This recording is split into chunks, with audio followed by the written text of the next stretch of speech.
Hello everyone, welcome to opportunity for JEE. तो आज आइए हम लोग रिएक्टिविटी सीरीज के बारे में पढ़ना शुरू करते हैं। और ये अपने सबसे जरूरी है क्योंकि रिएक्टिविटी से हमें जानने होगा और विदाउट रिएक्टिविटी हम लोग मेटल की प्रॉपर्टी को अच्छे से नहीं पढ़ पाएंगे। तो सबसे पहले हमें ये जानना होगा कि आइए हम लोग देखते हैं कि रिएक्टिविटी सीरीज में वैसे ही काफ़ी लॉन्ग टर्म हो जाता है। तो सबसे पहले हम रिएक्टिविटी सीरीज के बारे में देखिए, जैसे कि आपके सामने लिखा हुआ है कि metal can be arrange in order of decreasing reactivity series, that is called reactivity series.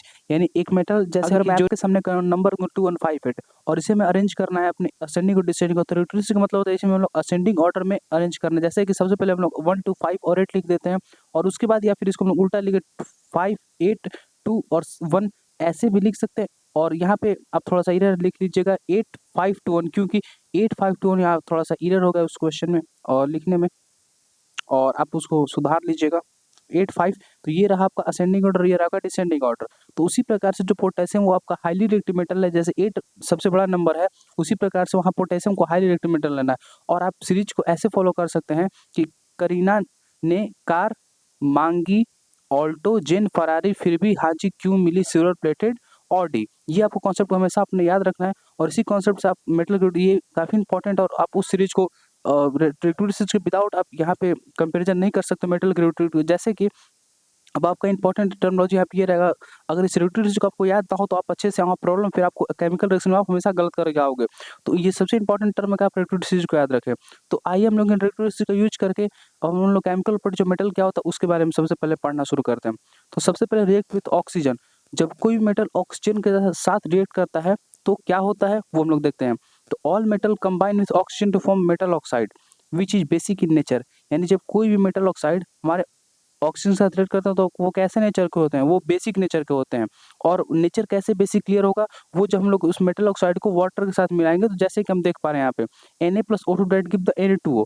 तो जब हम लोग Na और O2 को मिलाया तो क्या मिला, और आपको याद ही होगा कि Na का क्या होता है +1 और O2 के -2। और आप लोग को मैंने वैलेंसी पहले ही बता दिया था, वैलेंसी में क्या करना है क्रॉस मल्टीप्लाई, क्या बन जाएगा आपका Na2O का फॉर्मेशन हो जाएगा।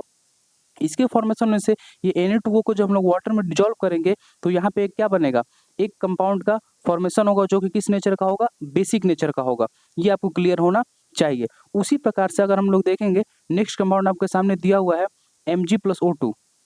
सोडियम का इलेक्ट्रॉन कॉन्फ़िगरेशन होता है 281 और ऑक्सीजन का होता है आपका 26। यानी ऑक्सीजन को स्टेबल होने के लिए 2 इलेक्ट्रॉन की जरूरत है और सोडियम को स्टेबल होने के लिए आपका एक इलेक्ट्रॉन अगर लॉस कर देता है तो वो क्या बन जाएगा, यूनिक पॉजिटिव आयन बन जाएगा और बन के किससे बिहेव करेगा, हीलियम की तरफ, सॉरी वो रेट करेगा आपका 281 और वो आपका बिहेव करेगा एक नोबल गैस की तरफ। तो ये हमारे सबसे जानना जरूरी है कि स्टेबिलिटी, यानी कोई मेटल क्या होना चाहते हैं, हमेशा स्टेबल होना चाहते हैं। और जब कोई मेटल स्टेबल होते हैं तो वो क्या होते हैं, आपका इलेक्ट्रॉनिक कॉन्फ़िगरेशन के नोबल गैस तरफ जाते हैं। हमेशा याद है कि जो जो लॉस करता है वो क्या होता है, आपका इलेक्ट्रो पॉजिटिव नेचर के मेटल होते हैं और वहीं इलेक्ट्रोनेगेटिव मेटल क्या होता है, हमारे नन मेटल होते हैं। आपने मैंने पहले ही आपको बता दिया था, जैसे कि अब एक बार Na+O2 क्या बना आपका Na2O। तो यहाँ जो Na है वो आपका क्या किया है, Na जो है वो आपका एक इलेक्ट्रॉन को लॉस किया है और क्या बनाया, Na+ आयन बनाया। और जो भी चीज़ लॉस करेगा, जो कंपाउंड को फॉर्मेशन होगा ऑब्वियसली किस नेचर का होगा, वो एक बेसिक नेचर का होगा।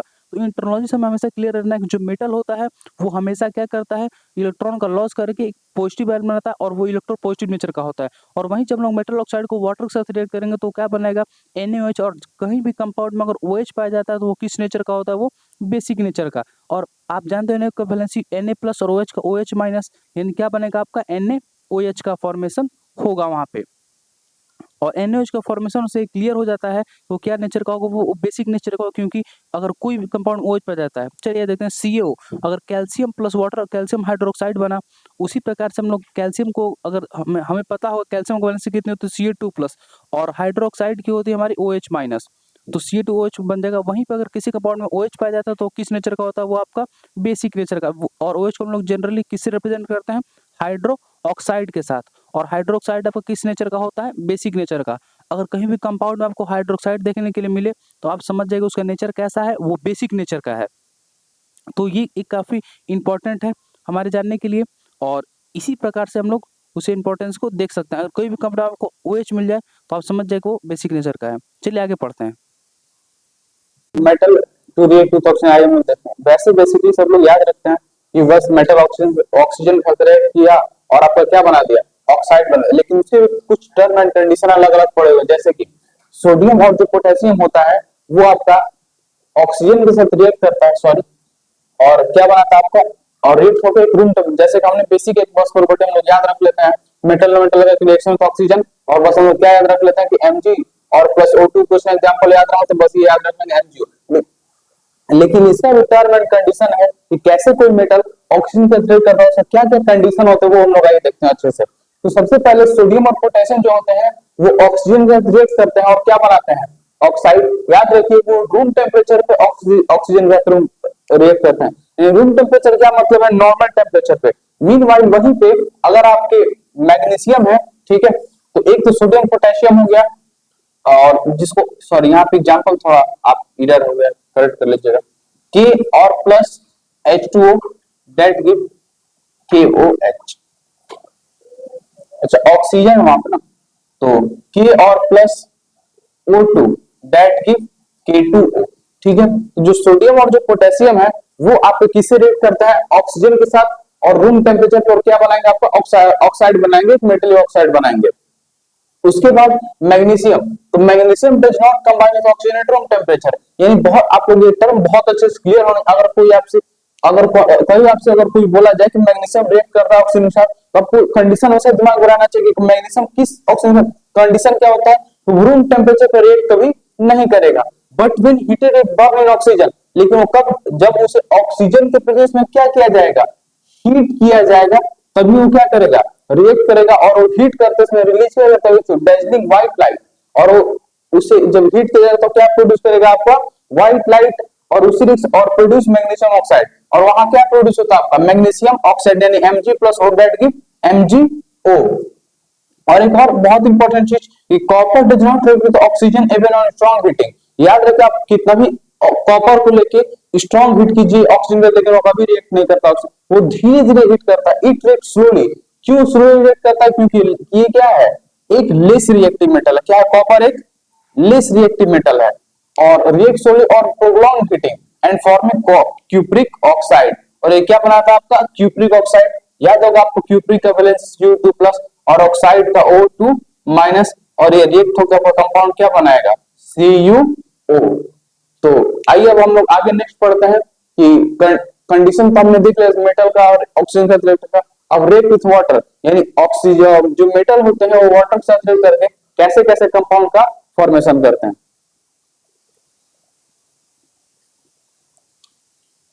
तो आइए हम लोग देखते हैं मेटल की रिएक्टिविटी ऑक्सीजन के साथ कैसे होती है, how do metal react with oxygen.